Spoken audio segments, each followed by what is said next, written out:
O proxecto Clean Farms é un proxecto subvencionado pola Unión Europea, pola Axencia Europea de Innovación.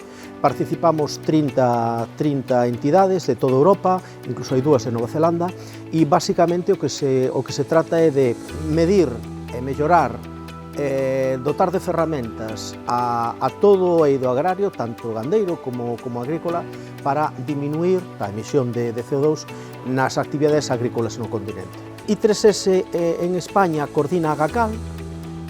Estamos coordinando a 10 entidades que están colaborando connosco, 7 delas son centrais leiteiras e hai 2 entidades que ademais son suministradoras de produtos e unha entidade de asesoramento.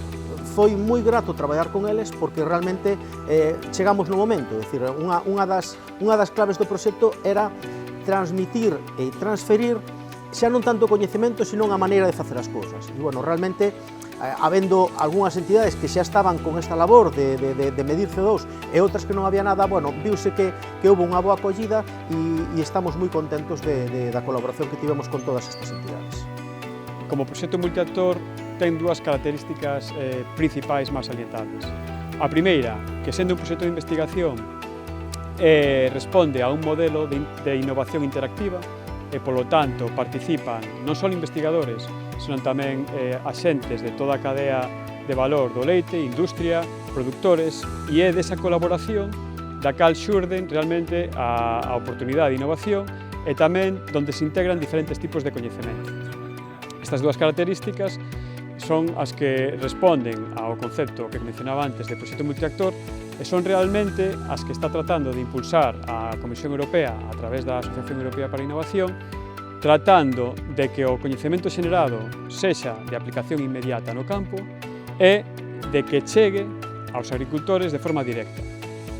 Nesas 11 granxas, nesas Lead Commercial Farms, fixose unha analítica de terra por medio da empresa AgriCircle. E a través de aí, nosotros tivemos que enviar onde estaban situadas as parcelas de cada granxa.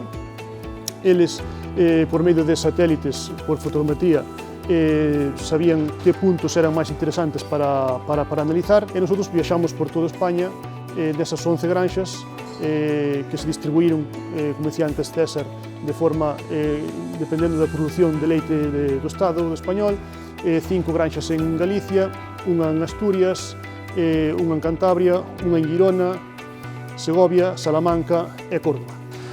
Recollemos esos datos, esas mostras, leváronse aquí ao CIAM, analizáronse e eses análisis volcanse na aplicación de AgriCircle para que despois, posteriormente, nos den resultados do que pasa nas granxas a nivel suelos en toda Europa. Tamén se fixo un diagnóstico de preñez nesas granxas, nesas 11 granxas, porque consideramos que o ter vacas que consideras que están preñadas e despois están vacías ou negativas, pois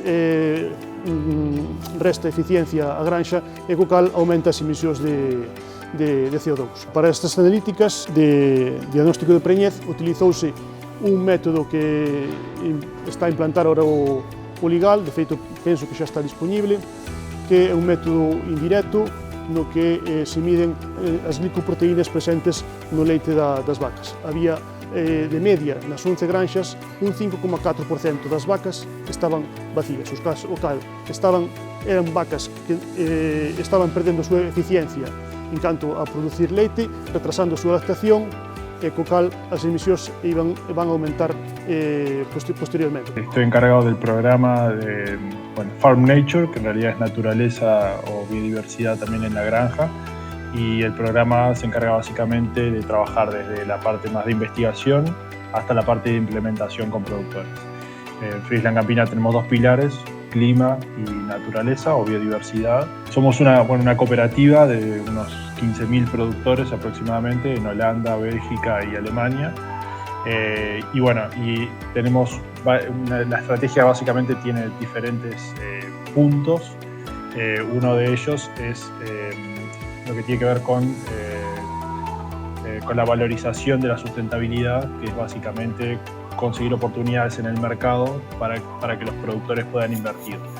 Entonces, con diferentes clientes que tenemos, por ejemplo Nestlé y Danone, por venderles productos con una huella de carbono más baja, hay un precio que ellos pagan extra, con el cual nosotros le transferimos ese dinero a los productores que también pueden invertir, porque bueno, sabemos que muchas de estos cambios requieren inversiones y bueno, y es a veces difícil compatibilizarlo con los márgenes que tienen los productores. Otro sistema que tenemos es de distribución de un precio, vamos a decir, premium según avances en sustentabilidad. Y eso incluye clima, incluye biodiversidad, pero también incluye salud animal y bienestar animal. Entonces tenemos una tabla, que la voy a mostrar en la charla y bueno, podemos discutirla, que es según el progreso que hagan en esas 3 dimensiones, un precio que está extra, es un precio extra por sobre el precio de la leche. Otro es todo lo que tiene que ver con conocimiento y con ayudar a los productores en moverse hacia sistemas más sustentables, y al final es un conjunto, ¿no? Es acercar el conocimiento, conseguir las herramientas financieras en el mercado para valorizar eso y tener un enfoque integral a nivel de la granja.